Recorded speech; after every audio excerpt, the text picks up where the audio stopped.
from the Arkham Origins game, Deathstroke, and this guy looks awesome. I know they also did a DC Collectibles did a version, and yeah, so let's pop this guy out of the packaging and check him out. Alright, so we got Deathstroke out of the packaging, which is cool and all. One more detail about the packaging is they've been doing this, they've been advertising their MattyCollector.com on here, and this has the look for more characters at... Yeah, right. Come on now. There's no DC crap on there. You might get the monthly figure that 10 minutes out of the month that it's on there. Why even waste the ink? It's just ridiculous. You can go on there and get your He-Man, Battle Cat, and like Bubble Power She-Ra. For DC stuff, forget it. It's freaking ridiculous. I don't know why they even bother. So that got me annoyed right off the bat. Whew. Okay, now the figure looks great. I dig the paint. I like the colors. It works in with the subdued feeling of the the subdued color palette that's really prevalent in the all the Arkham games, and of course Arkham Origins isn't any different. But you know, he has like the gunmetal, the black, the metallic blue, the burnt orange, and it looks good with this character. Just to, you know, his regular colors are a lot brighter. But yeah, I mean, the sculpt looks great. It has a lot of good detail on there. I mean, I'm going to pop his accessories off here real quick. That's another can of worms. Pull all those out. Alright, cool. So yeah, you got the figure. And he looks cool. It looks pretty good. A lot of detail on there. He has his little capsules there on his shoulder. A lot of little greedy details on there. He has like a bandolier, some pouches, some battle damage. See all the different texture on the armor. All the different detail on the armor. His little mask wrap ties hanging down the back, scabbard for his joke of a blade that he has, pockets, grenades, more pockets, more armor, more battle damage. Look at the little knee damage there, pretty cool. You know, the shoes, everything, treads and all that. So it's like DC Collectibles quality almost in a DC Universe scale and articulated figure. Except it's not. I mean, the sculpt really hinders this guy's articulation. His head moves fine. You know, he has a good ball joint on there, and that's fine. That's what I expect from that. The shoulders aren't too bad. You get a full 360, but, you know, the up motion's a little hindered, and that's fine. There's no bicep swivel. And then there's the elbow. That's what you get right there. It's, let's see here if we get some more light on this. You got his elbow, and you get that, and you get that, and that's it. Which would be too bad. You get the swivel, but I mean that coupled with that, you know, you can't really get the full range of motion you're looking for. I'm looking for anyway in the arms there. He does have a cut swivel for the waist, but no ab crunch. Now here's where I'm starting to get aggravated. Okay, you know, the arms, the head, the waist, I can deal with. You know, it's part of the sculpt. But here's the legs. They use such a stiff plastic on the pockets, you can't even get any kind of movement out of the legs. I mean, that's it. You can get a little bit of out. But that's pretty much it. No thigh cut, so it doesn't interfere with the sculpt, which is fine. You do get a swivel below the knee, and you get a single point knee, which kind of sucks, because with the knee pads and everything, they totally could have squeezed in double jointed knees on this one, or at least a far better range of motion in the single point. And then you get down to the ankles, and they're about the same. I mean, you get a limited range of motion, not much up on there. You do get a decent swivel, so that's kind of irritating. But, like I said, the sculpt is really good. Paint's really good, too. See his eye in there. Pretty neat. I mean, but, you know, the paint and the sculpt are like... pretty much 10s. I mean, it's great. Articulation? 6. You know what I mean? So then you go on to the weapons. Which, in a box, you're kind of like... You know, looking at this, like, what is that, a cattle prod? I mean, look at this thing. This is like a toothpick. This is like his katana. And yeah, the scabbard looks good on the back, but it doesn't have an opening in it. So what you do is you actually slide it into the back of the scabbard, and there's no place for the handle to clip in.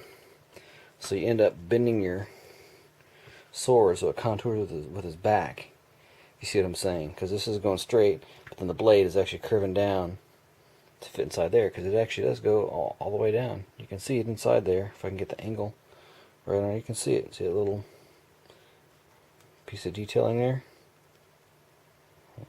Doing it right. But yeah, so it's kind of like, really? Then the next thing, okay, yeah, the weapons are a little gummy, which I expect that from DC.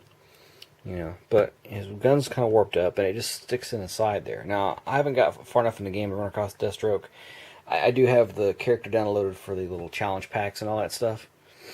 Didn't really check his weapon out, but I mean, how is his holster staying on there with his Velcro on the side of the gun? Character design flaw, possibly. I mean, could they not come up with a better way of sticking this guy on? Because not only does that look a little goofy that there's no holster for the gun, but that's the tab that they got it going into the leg with. This huge, ginormous thing, which I don't even have an explanation for that. I mean, you know, the little socket isn't bad. You know, just a little rectangular socket there. It doesn't look bad clipped on, but it's just like, how's that clipped on? Is it a giant magnet? What's going on there? Now, I do dig the staff. It's pretty cool. It has a couple of textured hand grips on there, a lot of good detail on there.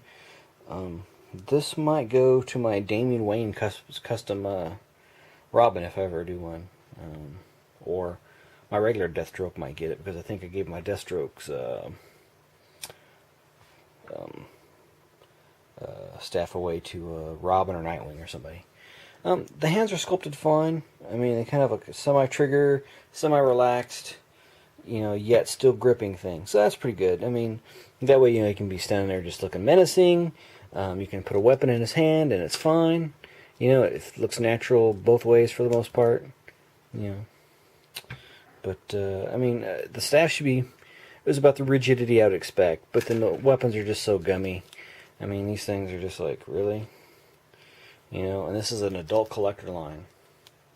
So apparently, you know, yet again, Mattel doesn't know what an adult collector line is. When you look at the Play Arts figures, you look at the Transformers Masterpiece, you look at the NECA figure, those are adult collector figures. These guys are like walking the line between a toy for kids, they can sell to kids, they'll put adult collector on there, so, you know, it's on there. But kids are buying these. They're going to buy Batman. They're going to buy this. They're going to buy that. You know, they're just walking that line, and it kind of sucks for the collector. But maybe I'm describing too much, but it's not that bad. Would I say not buy them? No. Would I say just be aware that there's actually a DC Collectibles version out there that I was looking at Electric Detonator's review, and it looked a little bit better sculpt-wise, too, a lot more detail, which I would expect out of DC Collectibles, but, you know, slightly higher price point, not much. I mean, you're still running about $20 per. Slightly different scaling, which I don't mind if my Deathstroke's a little bit bigger than Batman. I don't have these guys to compare side by side, but, you know, there's other stuff out there. Alright, let me just put him next to the regular DC Universe Deathstroke, and you can just really see the color palettes there. Dim some lights, get some new lighting in here. Got a little in front of gray skull. Yeah, so, you know, different colors. Being told it's supposed to be the same character. You know, at least this guy has a working holster, which I don't know if there's complaints on that or what. But not bad. You do lose a bit of the mail look that's on here, the chainmail. That's kind of like typical of the character. It's simulated in there. It's not really sculpted. It's like an afterthought. If you look inside the biceps there, so they kind of put it there like as an afterthought kind of thing. But if sculpted metallic mail would have gone a long way for the character. But it's like one of those last minute oversight kind of things. Overall, what do I give the guy? You know what? I'll give him a 7. You know, he should have scored higher. I mean, his sculpt and paint are like right up there at a 10. But, you know, the craptacular katana that he has, I mean, it looks like Needle for Arya from Game of Thrones. I mean, look at this thing. What are you going to do with this? I mean, hopefully there's something in the game that explains why he has such a teeny tiny blade, you know. Yeah, maybe it scales better and all that, but come on. Look at this thing. What is that? You know, it looks like a rapier or something like that, but it's actually a flat katana-type blade. I don't know who sculpted that. They should be shot in the face with the katana. Anyway. Yeah, you know what? Just overall, just the frustration from things that they could have done better easily, and they've shown they can do it better. Like I don't have his scabbard here, but you know he has his place to snap his staff on the back and all that, and he can actually store all his weapons, where he can hold all his weapons and store them, and that's fine. But I don't know. I'll stick with a 7.0 for the Batman Unlimited Arkham Origins version of Deathstroke. So, if you're a real big fan of the character, get it. If you're just gonna put him up there in like a single pose, just standing there, it's fine. Just don't expect any action poses. For the kids, I don't have one in hand, but I'd probably say go ahead and get the DC Collectibles, because I think, sadly, it's more articulated than the DC, or Batman rather, Unlimited figure. So, there you go. That's my Deathstroke review.